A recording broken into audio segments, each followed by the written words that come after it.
Hello students, good evening. Today in 10th class mathematics we are starting a new chapter, arithmetic progression. Arithmetic progression या arithmetic series. Progression और arithmetic series या फिर इसको अभी लोग series या progression या सीक्वेंस कह सकते हैं. तो किसी भी प्रोग्रेशन या सीरीज या सीक्वेंस को अभी हम लोग बोलते हैं this is an arrangement of numbers which follow certain rule. कोई रूल फॉलो करेगा उसको अभी लोग प्रोग्रेशन या सीरीज या सीक्वेंस बोलेंगे. ये रूल्स जो हैं अलग अलग टाइप के रहेंगे. Depending on those type of rules we will be defining different types of progressions, है ना. हम लोग को 10th क्लास में अरिथमेटिक प्रोग्रेशन अकेला सीरीज सिलेबस में है. आप अगर आप देखोगे आगे की क्लासेस में आपको ज्योमेट्रिक प्रोग्रेशन, हार्मोनिक प्रोग्रेशन भी सिलेबस में आते हैं, है ना. तो अरिथमेटिक प्रोग्रेशन अभी हम लोग ये कहते हैं we will just have some numbers. जैसे सपोज फॉर एग्जांपल ये अभी हम लोग कह सकते हैं एक सीक्वेंस है या सीरीज है. इसमें अगर आप देखें ये भी कोई सीक्वेंस या सीरीज है. सपोज आप इसको अगर आप देखें तो 3, 8, 13, 18, 23 ये भी एक सीक्वेंस या सीरीज है ना. अब इसके बाद सपोज फॉर एग्जांपल 10, 20, 30 ये भी एक सीरीज है ना. So this is a series और सीक्वेंस ऑफ नंबर्स. और इन सभी में आप देखें तो कुछ पैटर्न है. पैटर्न कैसा है? इसमें every number is obtained by adding some constant number to its previous term. आपको ये नंबर कैसे मिला है? पिछले नंबर में 1 ऐड करके. आपको ये वाला नंबर कैसे मिला है? पिछले वाले नंबर में 1 ऐड करके. So every sequence or every number is obtained by adding a constant number to its previous term to get the next term, है ना. तो इसमें ये जो constant number आप सभी जगह ऐड कर रहे हो इसको अभी हम लोग कॉमन डिफरेंस बोलते हैं. अब कॉमन डिफरेंस क्यों बोलते हैं बच्चों? क्योंकि ये डिफरेंस जो है this is common to the entire series. ये डिफरेंस जो है this difference is common to the entire series. इसका मतलब क्या है? अगर आप सेकंड में से फर्स्ट को माइनस करो, सेकंड टर्म को अभी हम लोग मैथमेटिकल लैंग्वेज में ऐसा लिखते हैं a2 माइनस a1 करो. a2 माइनस a1 यानी 2 माइनस 1 आ गया. a3 माइनस a2 करो मतलब कोई भी टर्म माइनस उसका प्रीवियस टर्म 3 माइनस 2 यानी कि 1 आ जाएगा. अब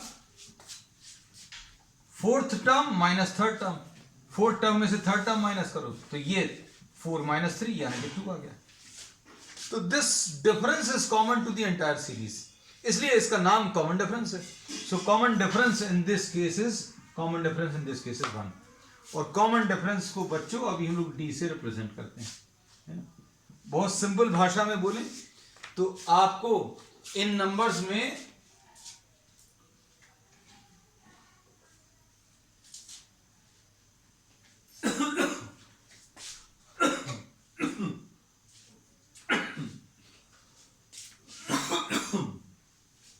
सॉरी इन नंबर्स में जितने का डिफरेंस आपको दिख रहा है इन नंबर्स में आपको जितने का डिफरेंस दिख रहा है उसको अभी हम लोग कॉमन डिफरेंस बोलेंगे. जैसे इन दोनों में 2 का डिफरेंस है, इन दोनों में भी 2 का डिफरेंस है, इन दोनों में भी 2 का डिफरेंस है और इन दोनों में भी 2 का डिफरेंस है. So here we say that the common difference to this series will be 2. यहां पर कॉमन डिफरेंस 1 है. तो इन सीक्वेंस ऑफ नंबर्स में फर्स्ट टर्म को अभी हम लोग a1 से रिप्रेजेंट करते हैं. a1 the first term, a2 the second term, a3 the third term, a4 the fourth term and so on. और इसकी खासियत क्या है? Second minus first will be equal to third minus second will be equal to fourth minus third. और अगर ये ऐसी कुछ प्रॉपर्टी फॉलो कर रहा है तो इसको भी हम लोग अरिथमेटिक सीक्वेंस बोलेंगे या अरिथमेटिक सीरीज या अरिथमेटिक प्रोग्रेशन, है ना. तो अब हम लोग इसके कुछ एग्जांपल्स लेंगे. इसमें जैसे इसको आप देखो, सेकंड माइनस फर्स्ट करोगे तो 5 आएगा, थर्ड माइनस सेकंड करोगे तो इसमें भी 5 आएगा. So we can say that the difference of two consecutive terms इस केस में इज 5. इसमें difference second minus first, third minus second, अगर आप करोगे तो डी की वैल्यू 10 आ गई. So the common difference is the difference between any term with its what the previous term. किसी टर्म का उसके प्रीवियस टर्म के साथ जो डिफरेंस है उसको हम लोग कॉमन डिफरेंस बोलते हैं. तो अब इसमें एक्सरसाइज में प्रॉब्लम्स अभी हम लोग स्टार्ट करेंगे और ये प्रॉब्लम्स की मदद से बहुत सारे कॉन्सेप्ट्स आपको क्लियर होंगे. तो सबसे पहला अभी हम लोग एक्सरसाइज 5.1 ले रहे हैं.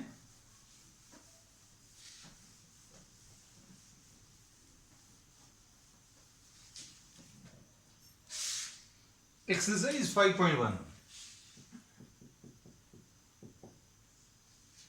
एक्सरसाइज 5.1 में in which of one of the following situations does the list of numbers involved make an arithmetic progression.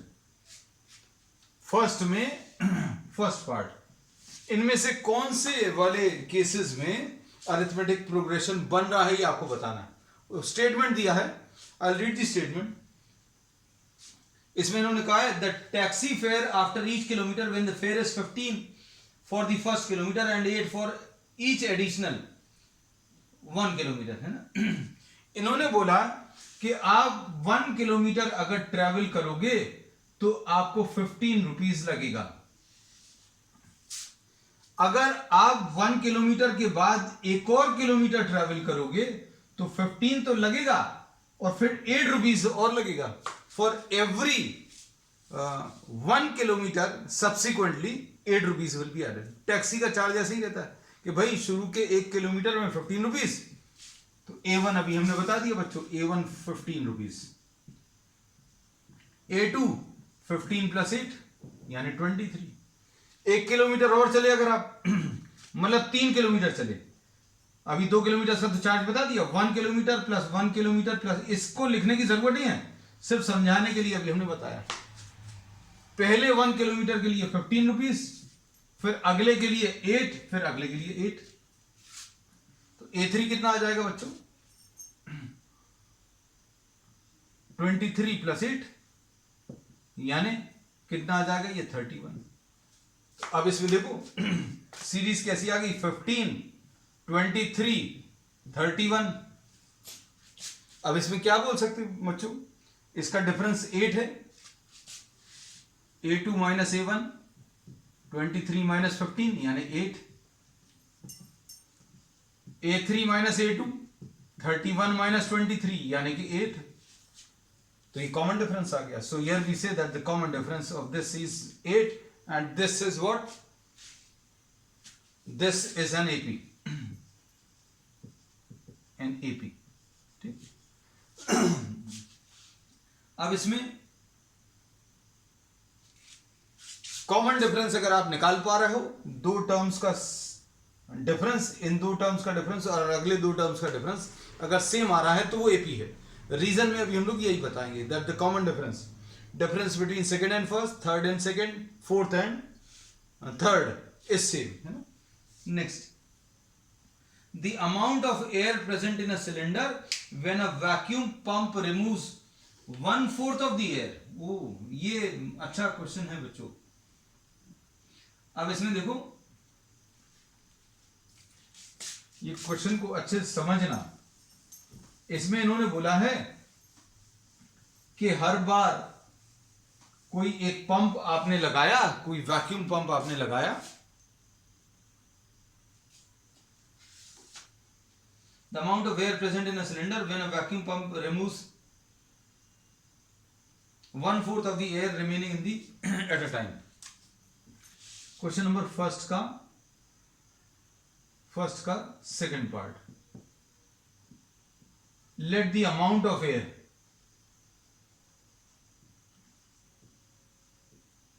at any time is x. किसी एक समय पर x centimetre cube of air है सपोज. अब इसमें इन्होंने क्या बोला है वैक्यूम पंप जो है रिमूव्स 1/4, 1/4 अगर आप रिमूव कर दोगे, ये इसके लिए ये एग्जांपल बहुत अच्छा है भाई। आपने 4 पार्ट्स किए, 1/4 ये रिमूव कर दिया 4 पार्ट किए, 1/4 रिमूव कर दिया, तो कितना बचेगा? After 1/4 air is removed, volume remaining will be 3/4x, ऐसा कह सकते हैं। अब हम लोग इसको, अगर मान लीजिए किसी को दिक्कत जाती है ऐसा लिखने में, वॉल्यूम प्रेजेंट x है, रिमूव्ड कितना है? 1/4 ऑफ x। आपने इतनी रिमूव कर दी, तो एयर विच इज लेफ्ट ऐसे भी निकाल सकते हो, x माइनस एक्स अपॉन 4। भाई x वॉल्यूम था, उसमें से 1/4 आपने रिमूव कर दिया, तो कितना बचेगा? दोनों को माइनस कर लो, दोनों को माइनस करोगे तो ये 4 आएगा बच्चों, ये 4x आ जाएगा और ये माइनस एक्स आ जाएगा, तो ये 3x अपॉन 4। सो पहली बार जब पंप लगाया तो उसने 1/4 रिमूव कर लिया, 3/4 बचा। अब अगली बार फिर से पंप लगाया तो फिर से इसका 1/4 निकाल लिया, जितना भी है उसका 1/4 निकाल लिया, है ना। अब ये ध्यान रखना, अब हम लोग क्या बोलेंगे? एवरी टाइम पंप रिमूव्स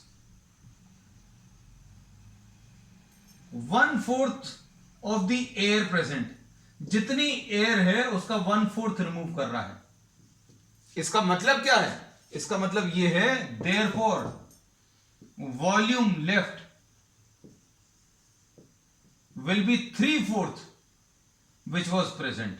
बस ये याद रखना, ठीक है ना। अब बार बार क्योंकि अपन ये माइनस वाला काम नहीं करेंगे, है ना, क्योंकि इट विल टेक टाइम, समय खराब होगा अननेसेसरी, है ना।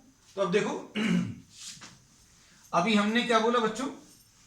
स्टार्टिंग में एयर कितनी थी? x थी। उसके बाद कितनी बची? 3/4 ऑफ x बची। अब उसके बाद अगली बार फिर से आपने पंप लगाया तो कितनी बची? 3/4 ऑफ 3/4x, मतलब ये कितना आ जाएगा? x 3/4x 9x/16, और अगली बार फिर से अगर निकालना तो 3/4 ऑफ 9x/16। हर बार जितनी एयर है कितनी बचेगी? उसके 3/4, इसको 3/4 से मल्टीप्लाई करो, इतना बचेगा। उसके अगली बार कितना बचेगा? जितनी थी उसका 3/4, जितनी थी उसका 3/4। कैलकुलेशन करने के लिए एक स्टेप और लिख दिया।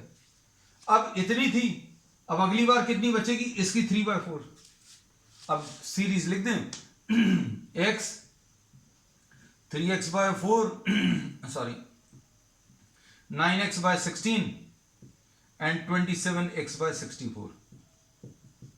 अगली बार निकालनी है तो इसका 3/4 ले लेना, इतनी बचेगी।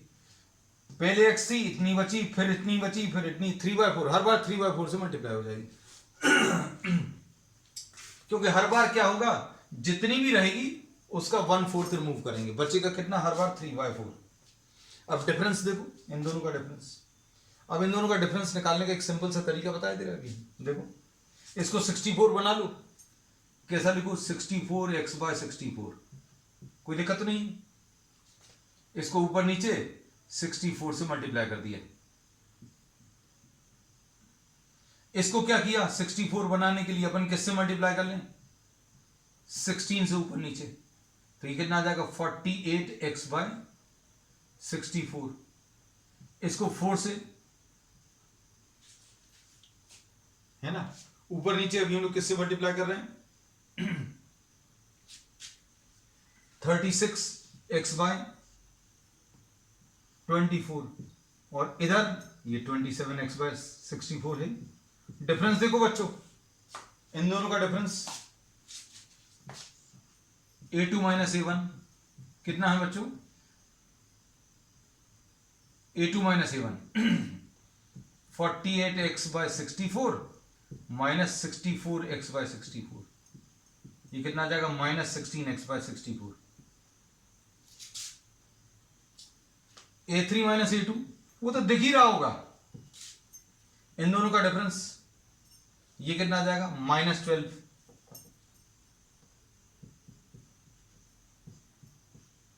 इन दोनों का डिफरेंस कितना आ जाएगा? 9। तो यहां पर पहले डिफरेंस 16 है, इन दोनों का डिफरेंस बच्चों 12 है, इन दोनों का डिफरेंस 9 है, तो डिफरेंस सेम नहीं है, तो difference is not same, is not same, therefore not an AP. ये क्वेश्चन थोड़ा सा टफ है, थोड़ा सा, है ना। अब आगे के क्वेश्चन इजी हैं। नेक्स्ट क्वेश्चन में क्या दिया? The cost of digging a well after every meter of digging, when it costs 150 for the first meter and rises by 50 for each subsequent meters। अब ये तो बिल्कुल वैसे ही जैसे 1 किलोमीटर वाला था कि 1 किलोमीटर में 15 है, फिर आगे के किलोमीटर्स के लिए 88 रुपीज लग रहा है ना। तो अब इन्होंने बोला पहले 1 मीटर्स के लिए 150 है, फिर बाद के एक मीटर्स के लिए 50 रुपीज है, ऐसा कुछ दिया हुआ, पढ़कर देखना प्रॉब्लम को। इन्होंने बोला कि अगर आप सिर्फ वेल को 1 मीटर से अगर आप डिगिंग कराते हैं तो 150 रुपीज लगेगी। फिर इसके बाद इन्होंने बोला कि आप अगर 2 मीटर्स की डिगिंग कराते हो, लोग इतना गहरा कर दिया, 1 मीटर और फिर से एक और 1 मीटर, तो 150 रुपीज तो इसका पहले 1 मीटर का लग गया, फिर उसके बाद 50 रुपीज लगा। अगर इतने पर रुक गए तो काम खत्म हो गया। और मान लीजिए तीसरे एक और मीटर पर अगर जाओगे तो क्या होगा बच्चों?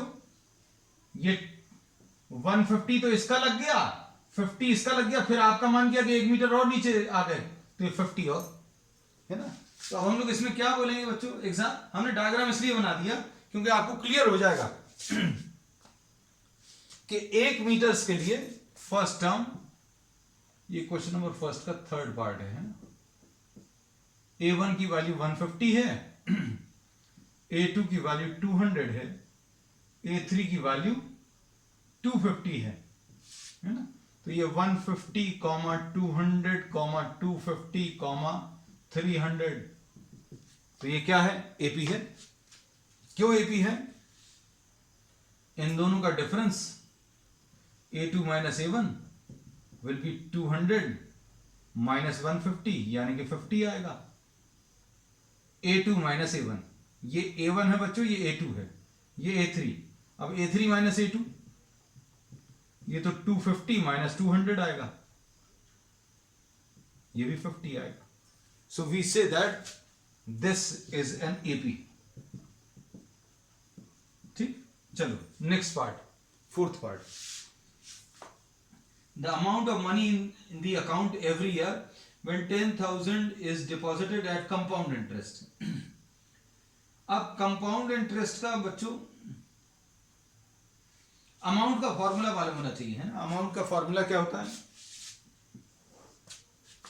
क्वेश्चन नंबर फोर्थ पार्ट अगर नहीं मालूम है तो amount will is equal to P into 1 plus R upon 100 to the power of T। This is the formula for amount when a certain money is deposited at compound interest, है ना। अब इसमें इन्होंने बोला कितना है प्रिंसिपल बच्चों? Principal 10,000 है, ठीक है। रेट ऑफ इंटरेस्ट बच्चों कितना है? 8%। रेट ऑफ इंटरेस्ट, ये फॉर्मूला अगर नहीं मालूम है तो नोट कर लेना, बिल्कुल चिंता मत करना क्योंकि this was in syllabus in 9th class, है ना। रेट ऑफ इंटरेस्ट बच्चों कितना है? 8%। 9th या 8th में था शायद, हमारे ख्याल से 8th में था। R इज 8/100। अब पहले साल में बच्चों कितना? अच्छा इसको पहले तो लिख लें, amount will be equal to 10,000 into 1 plus R। R इज 8%, सॉरी, R इज 8/100 to the power of T, है ना। टी अभी हम लोग रखते जाएंगे जैसे जैसे जरूरत पड़ेगी। तो अब ये कितना आएगा बच्चों, देखो ये आ जाएगा 1000, 10,000 into 108/100 to the power of T, ऐसा कुछ आएगा। अब देखो स्टार्टिंग में A1 10,000 है, A2 मतलब एक साल बाद, एक साल बाद कितना आएगा देखो 10,000 108/100। बच्चों ध्यान से देखना, ये t की value 1 after 1 year, after 1 year t की वैल्यू 1।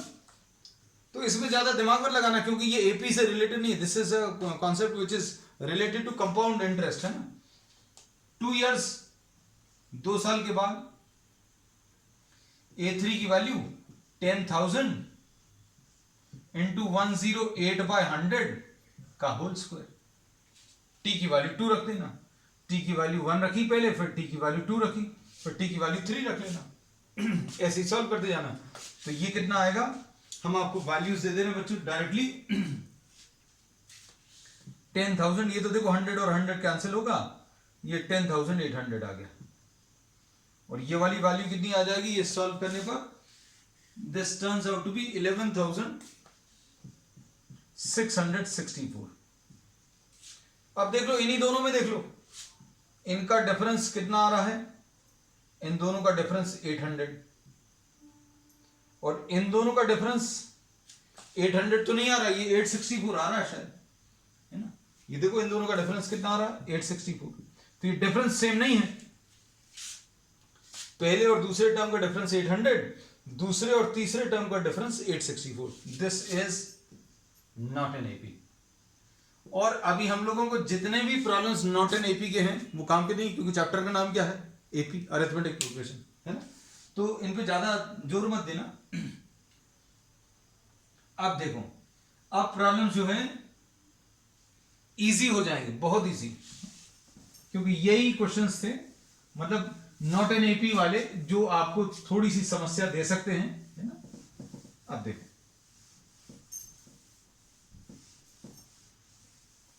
अब क्वेश्चन नंबर 2 में देखो क्या दिया हुआ है। क्वेश्चन नंबर 2 में आपको शुरू के 4 टर्म्स लिखने हैं।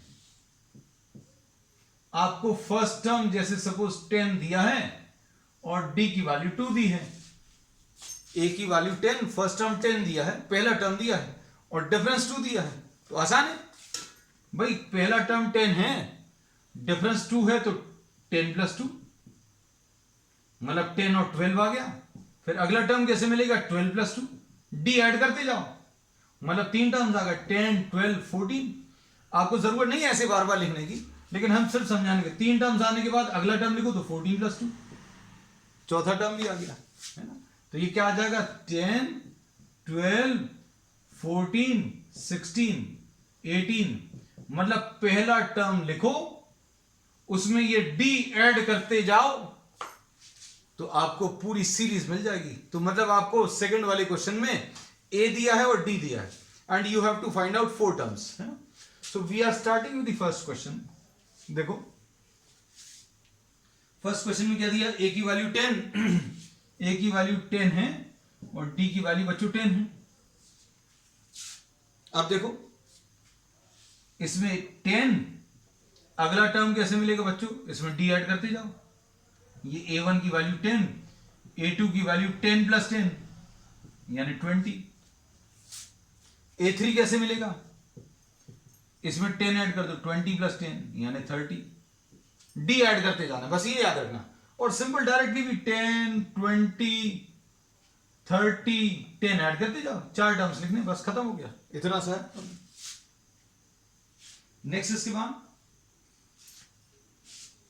सेकेंड वाले में, सेकेंड पार्ट में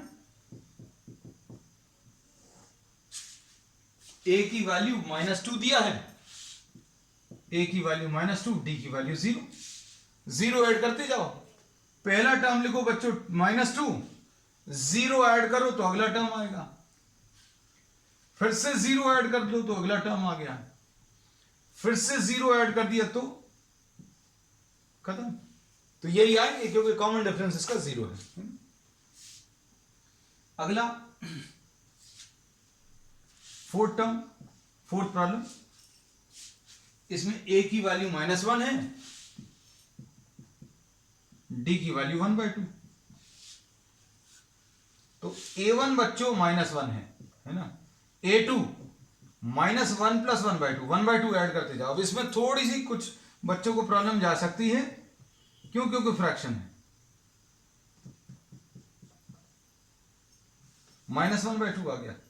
अब अगला टर्म क्या आएगा? a3 a2 + d यानी -1/2 + 1/2 यानी 0। a4 कैसे मिलेगा? 0 + 1/2। तो d ऐड करते जाओ, d ऐड करते जाओगे तो आपको आगे के टर्म्स मिलते जाएंगे, है ना। तो अब इसका सीरीज क्या बन गई बच्चों? -1, -1/2, 0, 1/2। ये इसके 4 टर्म्स आ गए, है ना। चलो अब नेक्स्ट, इसके बाद फिफ्थ पार्ट।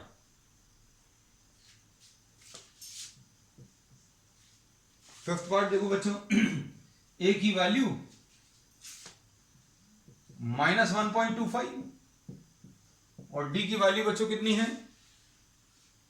-0.25। तो क्या करना है? a1 की वैल्यू -1.25, ये पहला टर्म, पहले टर्म को a या a1 दोनों लिख सकते हैं। इसको अभी हम लोग a1 भी लिख सकते हैं, है ना। a1 दिया है, a2 कैसे मिलेगा? -1.25 + -0.25 कितना आ जाएगा? -1.75। a3 कितना आ जाएगा? -1.75 + -0.25। ये d ऐड करते जाओ, सभी जगह यही करना है।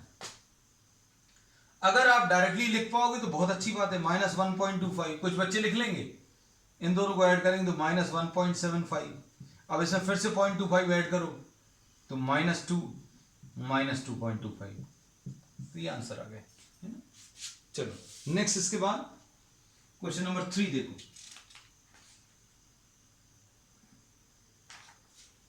क्वेश्चन नंबर 3 में क्या करना है?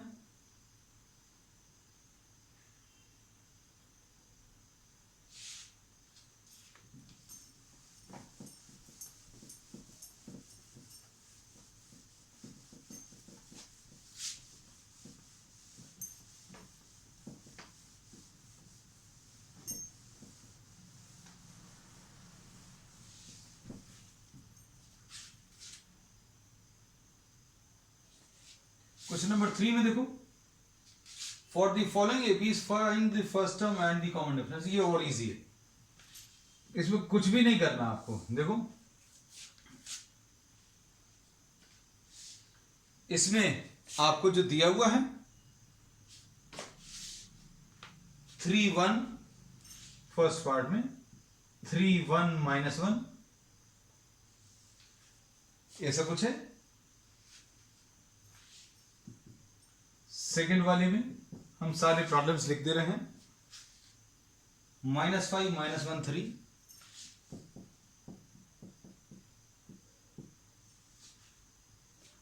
और 7।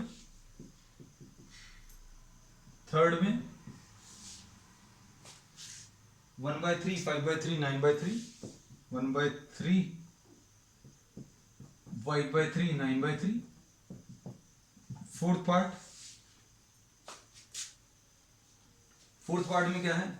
0.6 1.7 और 2.8। इसमें आपको a और d बताना है। तो a तो इसका 3 आ गया, a इसका -5 आ गया, a इसका 1/3, a इसका 0.6। a यानी फर्स्ट टर्म। d कैसे बताएंगे? d बताने के लिए बच्चों सेकंड में से फर्स्ट 1 - 3। इधर d अगर बताना है तो सेकंड माइनस फर्स्ट। सेकंड क्या है? -1 - ऑफ -5, तो ये कितना आ जाएगा 4 आ जाएगा इसका आंसर। यहां पर डी अगर बताना है तो सेकंड माइनस फर्स्ट, यानी 5/3 -1/3, यानी कितना आ जाएगा 4/3।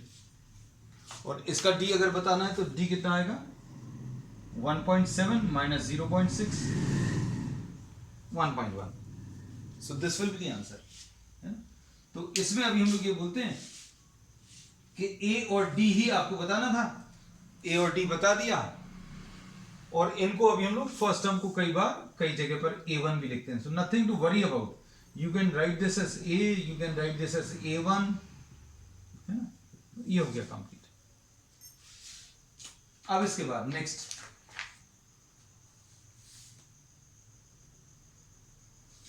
अब इसमें इन्होंने बोला क्वेश्चन नंबर 4 में बहुत सारे पार्ट्स हैं, तो इसमें देखते जाना है कि कौन सा इसमें एपी है कौन सा नहीं है। विल डिस्कस क्विकली फोर्थ का फर्स्ट पार्ट।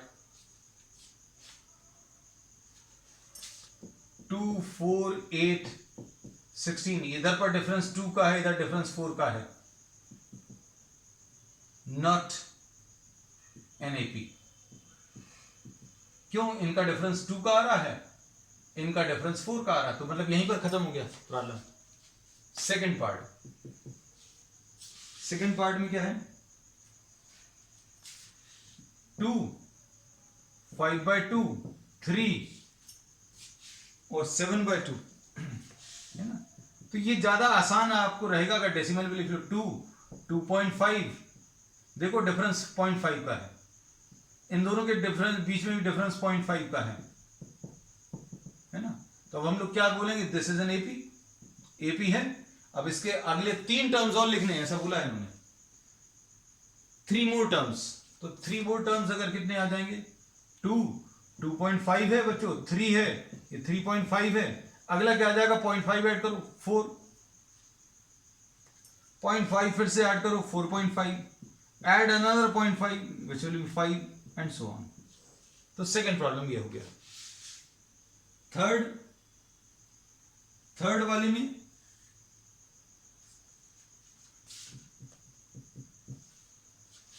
ये क्या है, -1.2, -1.2, -3.2 एंड -5.2।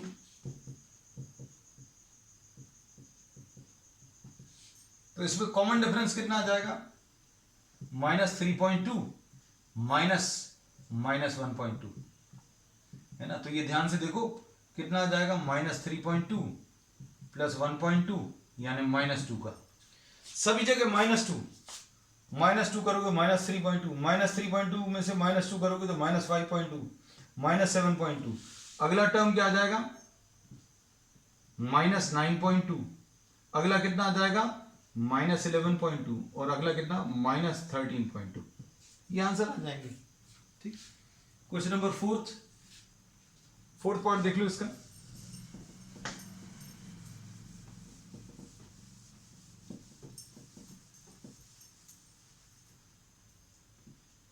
फोर्थ पार्ट में क्या है, -10, -6, -10, -6, -2। इसमें क्या हो रहा है, -2 के बाद क्या है +2 है। तो इसमें अगर आप ध्यान से देखें तो 4 ऐड हो रहा है। कॉमन डिफरेंस अगर आप निकालो कैसे, सेकंड माइनस फर्स्ट, ये कितना आ जाएगा -6 + 10 यानी 4 आ गया। तो 4 सभी जगह सब्ट्रैक्ट हो रहा है ना, सभी जगह 4 सब्ट्रैक्ट हो रहा है। तो अब हम लोग इसमें ये कह सकते हैं बच्चों कि इसके आगे के टर्म्स 4 सब्ट्रैक्ट नहीं हो रहा, 4 ऐड हो रहा है, आई एम सॉरी। 4 इसमें ऐड हुआ तो -6, 4 ऐड हुआ तो -2, 4 ऐड हुआ तो 2। अगला टर्म क्या आ जाएगा इसका 6, 4 ऐड करोगे तो 10, अगला 4 ऐड करोगे तो 14। अगले 3 टर्म्स ये आ जाएंगे, बस खत्म हो गया। फिफ्थ पार्ट में 3 + √2, देखो √2 ऐड हो गया। अगला क्या है 3 + 2 √2। फिर आगे भी दिया है कुछ, 3 + 3 √2। ये तो देखने से ही समझ में आ रहा है कि इसका कॉमन डिफरेंस बच्चों √2 है। √2 ऐड किया तो ये आ गया, √2 ऐड किया तो ये आ गया, √2 ऐड किया तो ये आ गया। आगे के 3 टर्म्स 3 + 4 √2, 3 + 5 √2 एंड 3 + 6 √2। बस खत्म हो गया। सिक्स देखो, सिक्स में 0.2। अच्छा, अब ये तो देख के ही समझ में, बहुत सारे क्वेश्चन जो हैं आपने इतने सारे क्वेश्चंस कर लिए हैं कि अब आपको देखकर ही आइडिया लगेगा कि ये एपी है कि नहीं। 6 पार्ट में 0.2 है, फिर 0.22 है, फिर 0.222, तो इन दोनों का डिफरेंस 0.02 आएगा, इन दोनों का डिफरेंस 0.002 आएगा। So this is not an AP. हम शॉर्ट में लिख दे रहे हैं नॉट एन एपी, एन लगा दिया बस, है ना। सेवेंथ में क्या है?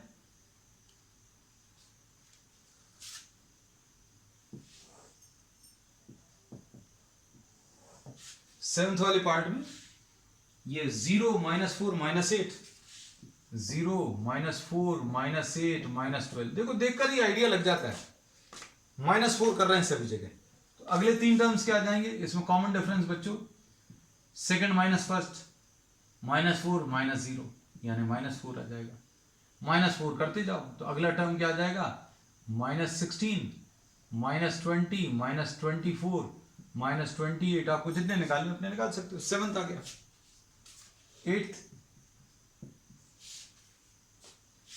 एट्थ वाले में -1/2, -1/2। ये 0 कॉमन डिफरेंस वाली एक एपी है। एक ऐसा क्वेश्चन अभी आया था, -1/2, -1/2, कॉमन डिफरेंस कितना आ जाएगा? -1/2 माइनस सेकेंड माइनस फर्स्ट यानी 0।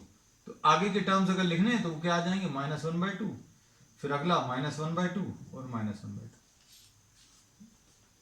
नाइन्थ, अब देखो नाइन्थ तो देखकर और क्लियर हो जाएगा। 1, 3, 9, 27। डिफरेंस 2 है, डिफरेंस 6 है, डिफरेंस यहां तो बहुत ज्यादा है, 18 है ना। तो क्या बोल देंगे? Not an AP. इसका डिफरेंस 2, इसका डिफरेंस 6, इनका डिफरेंस 18 है ना। तो this is not an AP. Short में लिखा भी हमने not an AP. 10th question, 10 देखो, आपको देखते ही साथ समझे A, 2A, 3A, 4A, तो अगला 5A, 6A, 7A। Common difference 2A - A, A आ जाएगा। ये कॉमन डिफरेंस बाद में निकाला है हमने, टर्म्स लिख दिए क्योंकि टर्म्स इसमें सबसे ज्यादा इजी थे हमारे ख्याल से जितने प्रॉब्लम्स अभी किए हैं। इसमें एक्चुअल में अगर आप देखो तो ये 1 है, ये 3 to the power of 0, 3 के ऊपर 1, 3 के ऊपर 2, 3 के ऊपर 3 है ना। तो वैसे ये एपी नहीं बनेगा। 11th में क्या है? a square, a cube. ये तो अभी हम लोग और बता सकते हैं, this is not an AP, क्योंकि डिफरेंस अभी आपको दिख ही रहा होगा। कोई भी दो को माइनस करोगे, इनको माइनस करोगे, स्क्वायर -1 आएगा, इन दोनों को माइनस करोगे ए स्क्वायर माइनस ए आएगा, इन दोनों को माइनस करोगे तो ए क्यूब माइनस ए स्क्वायर आएगा। तो ये दोनों तो इक्वल नहीं है, तो कॉमन डिफरेंस सेम नहीं है, मतलब not an AP. 12th part में क्या है? √2। ये देखने में लग रहा है कि ये एपी नहीं है। √18, √32